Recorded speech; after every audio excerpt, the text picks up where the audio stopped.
ಆತ್ಮೀಯ ವೀಕ್ಷಕರಿಗೆಲ್ಲ ಮತ್ತೊಮ್ಮೆ ಸ್ವಾಗತ. ನಾನು ಈ ದಿನ ಆರೋಗ್ಯಕರ ಬಹುಪಯೋಗಿ ಹಲವು ರೋಗಗಳಿಗೆ ರಾಮಬಾಣವಾಗಿರುವ ಬಾಳೆ ದಿಂಡಿನ ಪಲ್ಯ ಹೇಗೆ ಮಾಡೋದಂತ ತೋರಿಸ್ತಾ ಇದ್ದೀನಿ. ನಾನಿಲ್ಲಿ ಮೊದಲಿಗೆ ಒಂದು ಬಾಳೆ ದಿಂಡನ್ನು ತೆಗೆದುಕೊಂಡು ಅದರ ತುದಿ ಭಾಗವನ್ನು ಕತ್ತರಿಸಿ ಹಾಕ್ತಾ ಇದ್ದೇನೆ. ಹಾಗೂ ಕತ್ತರಿಸಿದ ನಂತರ ಮಧ್ಯದ ಗಟ್ಟಿ ಭಾಗ ಬರುವವರೆಗೆ ಮೇಲಿನ ದಿಂಡನ್ನೆಲ್ಲ ಅದು ಎಳೆ ಎಳೆಯಾಗಿ ಪದರಾಗಿ ಬರುತ್ತೆ. ಸುಲಭವಾಗಿ ಅದನ್ನು ತೆಗಿತಾ ಹೋಗಬೇಕು. ಎಲ್ಲಿವರೆಗೆ ಗಟ್ಟಿ ಭಾಗ ಬರುತ್ತೋ ಅದು ಕೈಗೆ ನಮಗೆ ದಿಂಡು ಸಿಗಲ್ವೋ ಅಲ್ಲಿವರೆಗೆ ತೆಗಿತಾ ಹೋಗಬೇಕು. ಮೂಲಂಗಿ ಥರ ಗಟ್ಟಿ ಭಾಗ ಬರುತ್ತೆ. ಈಗ ಗಟ್ಟಿ ಭಾಗ ಬಂದಿದೆ. ಅದರ ತುದಿ ಭಾಗವನ್ನು ಕತ್ತರಿಸಿ ಹಾಕಿ ಬಿಲ್ಲೆ ಬಿಲ್ಲೆ ಆಕಾರವಾಗಿ ಅದನ್ನು ಕತ್ತರಿಸ್ಕೊಳ್ಳೋಣ. ಸುಲಭವಾಗಿ ಆಗುವಂಥ ಪದಾರ್ಥ ಇದು. ತುಂಬ ರಗಳೆ ಏನಿಲ್ಲ. ನಾವು ದಿಂಡನ್ನು ಬಿಸಾಡುವ ಬದಲು ಈ ಥರ ಪದಾರ್ಥ ಮಾಡಿ ಆರೋಗ್ಯಕರವಾಗಿರುತ್ತೆ. ನೋಡಿ, ಹೀಗೆ ಕತ್ತರಿಸುವಾಗ ಮತ್ತೇನಾದರೂ ಬಂದರೆ ಎಳೆ ಎಳೆಯಾಗಿ ಆ ದಿಂಡನ್ನು ತೆಗಿತಾ ಹೋಗಬೇಕು. ಇದರಲ್ಲಿ ಅಷ್ಟೊಂದು ಎಳೆ ಎಳೆಯಾಗಿ ದಾರದ ಹಾಗೆ ಬರ್ತಾ ಇಲ್ಲ. ಒಳ್ಳೆಯ ದಿಂಡಿದೆ. ಬಾಳೆಹಣ್ಣಿನಲ್ಲಿ ವೆರೈಟಿ ಹೇಗಿರುತ್ತೋ ಹಾಗೆ ದಿಂಡಲ್ಲಿಯೂ ಸಹ ವೆರೈಟಿ ಇದೆ. ಎಷ್ಟೊಂದು ಟೆಂಡರ್ ಇದೆ. ಆದಷ್ಟು ಒಳಗಿನ ಮಧ್ಯಭಾಗ ಗಟ್ಟಿ ಭಾಗ ತೊಗೊಂಡ್ರೆ ತುಂಬಾ ಬಾಯಲ್ಲಿಟ್ಟರೆ ಕರಗೋ ಥರ ಪಲ್ಯ ಮಾಡ್ಕೊಳ್ಬೋದು. ಕ್ಯಾಬೇಜ್ ಪಲ್ಯ ಥರನೇ ರುಚಿಕಟ್ಟಾಗಿರುತ್ತೆ. ವೀಕ್ಷಕರೇ, ಬಾಳೆ ದಿಂಡಿನಲ್ಲಿ ಅತ್ಯಧಿಕ ಪ್ರಮಾಣದ ನಾರಿನಂಶ ಇರುವುದರಿಂದ ನಿಯಮಿತವಾಗಿ ಪದಾರ್ಥವನ್ನು ಆಹಾರದಲ್ಲಿ ಬಳಸುವುದರಿಂದ ತೂಕ ಕಡಿಮೆ ಮಾಡ್ಕೊಳ್ಬೋದು. ಹಾಗೂ ಕಿಡ್ನಿ ಸ್ಟೋನ್ಗೆ ಇದು ರಾಮಬಾಣ. ಯೂರಿನರಿ ಟ್ರ್ಯಾಕ್ ಇನ್ಫೆಕ್ಷನ್ ಏನಾದರೂ ಇದ್ದರೆ, ಉರಿ ಮೂತ್ರ ಇದ್ದರೆ, ಮಲಬದ್ಧತೆ ಏನಾದರೂ ಇದ್ದರೆ ಇದನ್ನು ಆಹಾರದಲ್ಲಿ ನಾವು ಈ ಥರ ಪದಾರ್ಥ ಮಾಡಿ ಬಳಸಿದರೆ ಇವೆಲ್ಲ ರೋಗಗಳಿಂದ ಮುಕ್ತಿಯನ್ನು ಹೊಂದಬಹುದು. ಈ ಕತ್ತರಿಸಿದಂಥ ಬಿಲ್ಲೆಗಳನ್ನು ಮತ್ತೆ ನಾವು ಚಿಕ್ಕದಾಗಿ ಸಣ್ಣದಾಗಿ ಕತ್ತರಿಸ್ಕೊಳ್ಳೋಣ. ಕೊಚ್ಚುತ್ತಾ ಹೋಗಬೇಕು. ಕೊಚ್ಚುತ್ತಾ ಕೊಚ್ಚಿರುವಂಥ ಪೀಸ್ಗಳನ್ನು ಮಜ್ಜಿಗೆಯಲ್ಲಿ ಹಾಕಿದರೆ ಅದರ ಬಣ್ಣ ಕಪ್ಪಾಗೋದಿಲ್ಲ ಹಾಗೂ ಒಗರು ಸಹ ಹೋಗುತ್ತೆ.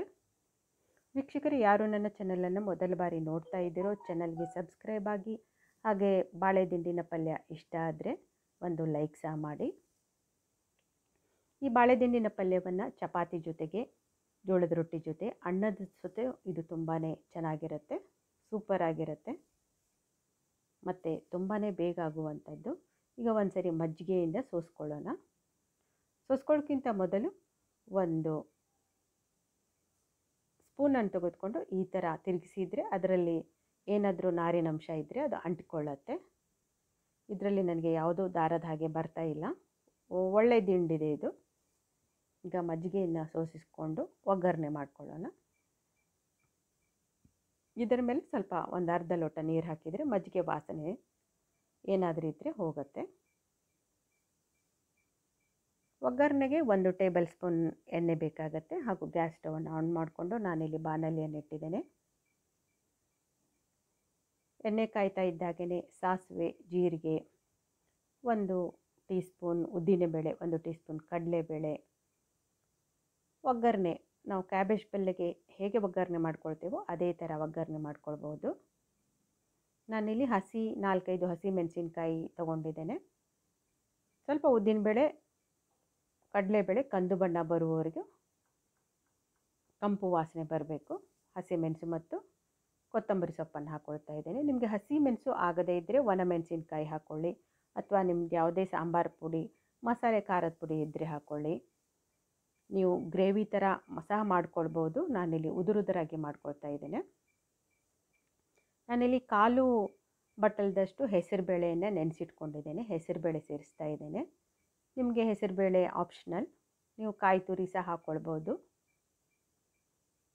ಹೆಸರುಬೇಳೆ ಹಾಕ್ಕೊಂಡ್ರೆ ಕಾಯಿ ತುರಿ ಹಾಕ್ಕೊಳ್ಬೇಕಂತೇನಿಲ್ಲ. ಈಗ ಒಂದು ಸರಿ ಎಲ್ಲ ಮಿಕ್ಸ್ ಮಾಡಿ ಸ್ವಲ್ಪ ಬೇಯಬೇಕು. ಇದರಲ್ಲಿ ನೀರಿನಂಶ ಇರೋದರಿಂದ ಇದಕ್ಕೆ ನೀರನ್ನು ಸೇರಿಸುವ ಅಗತ್ಯವಿಲ್ಲ. ಸ್ವಲ್ಪ ಅದು ನಾನು ಹುಣಸೆ ಹುಳಿ ಹಾಕೊಳ್ಳೋದ್ರಿಂದ ಆ ನೀರಲ್ಲೇ ಅದು ಬೇಯುತ್ತೆ.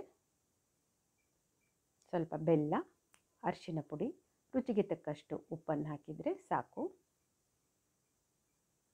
ನಾನಿಲ್ಲಿ ಸ್ವಲ್ಪ ಕಾಯಿ ತುರಿಯನ್ನು ಹಾಕ್ಕೊಳ್ತಾ ಇದ್ದೇನೆ. ಏಕೆಂದರೆ ಹೆಸರುಬೇಳೆ ಹಾಕ್ಕೊಳ್ಳೋದ್ರಿಂದ ಕಾಯಿ ತುರಿ ಜಾಸ್ತಿ ಬೇಕಾಗಿಲ್ಲ. ಸ್ವಲ್ಪವೇ ಕಾಯಿ ತುರಿ, ಕೊತ್ತಂಬರಿ ಸೊಪ್ಪನ್ನು ಹಾಕಿದರೆ ಸಾಕು. ಒಂದು ಸಾರಿ ಲಿಡ್ಡನ್ನು ಮುಚ್ಚಿ ಬೇಯಿಸ್ಕೊಳ್ಳೋಣ. ನಮಗೆ ನೀರೇನಾದರೂ ಕಡಿಮೆ ಅನಿಸಿದರೆ ಸ್ವಲ್ಪ ನೀರು ಹಾಕಿ ಬೇಯಿಸ್ಕೊಳ್ಬೋದು. ಇಲ್ಲ ಅದೇ ನೀರಲ್ಲಿ ಅದು ಬೇಗನೆ ಮೆತ್ತಗಾಗತ್ತೆ. ಅದರಲ್ಲಿ ನೀರಿನಂಶ ಇರುತ್ತೆ. ಈಗ ಇನ್ನೊಂದು ಸ್ವಲ್ಪ ಬೇಯ್ದುಕೊಳ್ಬೇಕು. ನೋಡಿ ಇನ್ನೂ ಕೆಳಗಡೆ ನೀರು ಕಾಣಿಸ್ತಾ ಇದೆ. ಮತ್ತೆ ಒಂದೆರಡು ನಿಮಿಷ ಬೇಯಿಸ್ಕೊಳ್ಳೋಣ. ಈಗ 2 ನಿಮಿಷ ಆಗಿದೆ, ನೀರೆಲ್ಲ ಇಂಗಿದೆ. ಈಗ ಗ್ಯಾಸ್ ಸ್ಟವನ್ನು ಆಫ್ ಮಾಡಿ ನಾನು ಕೆಳಗಡೆ ಇಳಿಸ್ಕೊಳ್ತಾ ಇದ್ದೇನೆ. ನೋಡಿದ್ರಲ್ಲ ವೀಕ್ಷಕರೇ, ಕೇವಲ 5 ನಿಮಿಷದಲ್ಲಿ ರುಚಿಕರವಾದ ಆರೋಗ್ಯಕರ ಬಾಳೆ ದಿಂಡಿನ ಪಲ್ಯ ಹೇಗೆ ಮಾಡೋದು ಅಂತ.